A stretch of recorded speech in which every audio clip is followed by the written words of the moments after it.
In this tutorial, I'll show you how to remove an uploaded file from a Claude project on Android.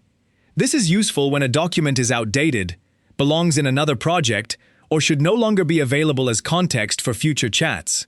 The project copy is removed permanently, so I'll also show the exact warning before we confirm.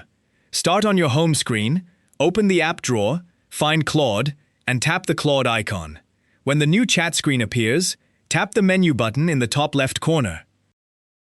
Claude's navigation menu now shows chats, projects, and artifacts. Tap Projects. On the project screen, find the project containing the document you want to manage. I'm using the project named Travel Planning Demo. Tap that project card to open its overview. Pause for a moment and check the project name so you do not remove content from the wrong workspace. On the project overview, find the card labeled Project Knowledge with the Add Knowledge link underneath. Tap that card. Project Knowledge is where Claude stores documents and text that can be used as context across this project's chats. Find the correct file in the list. In this example, it is coldbrewguide.pdf.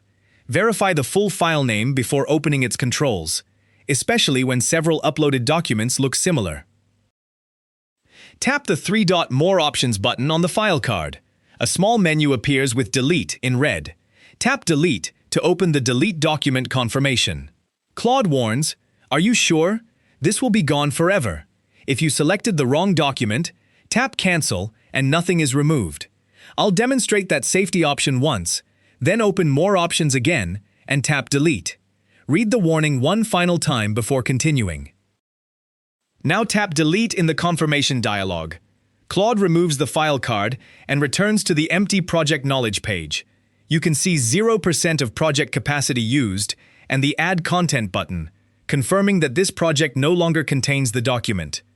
The original file stored elsewhere on your phone is not erased. If you need the document in Claude again later, tap Add Content and choose Upload from Device, then close the panel when you are done reviewing the available options. Let's recap the complete process. Open Claude, tap the menu, choose Projects, and open the correct project. Select Project Knowledge, verify the file name, open the file's three-dot More Options menu, and choose Delete. Check the permanent Delete document warning, then tap Delete again to confirm. The empty Knowledge page proves the project copy was removed. You can always return to the project overview, reopen Project Knowledge, and use Add Content to upload another copy. That's how to remove a file from a Claude project on Android. If this helped, like the video and subscribe for more quick Android tutorials.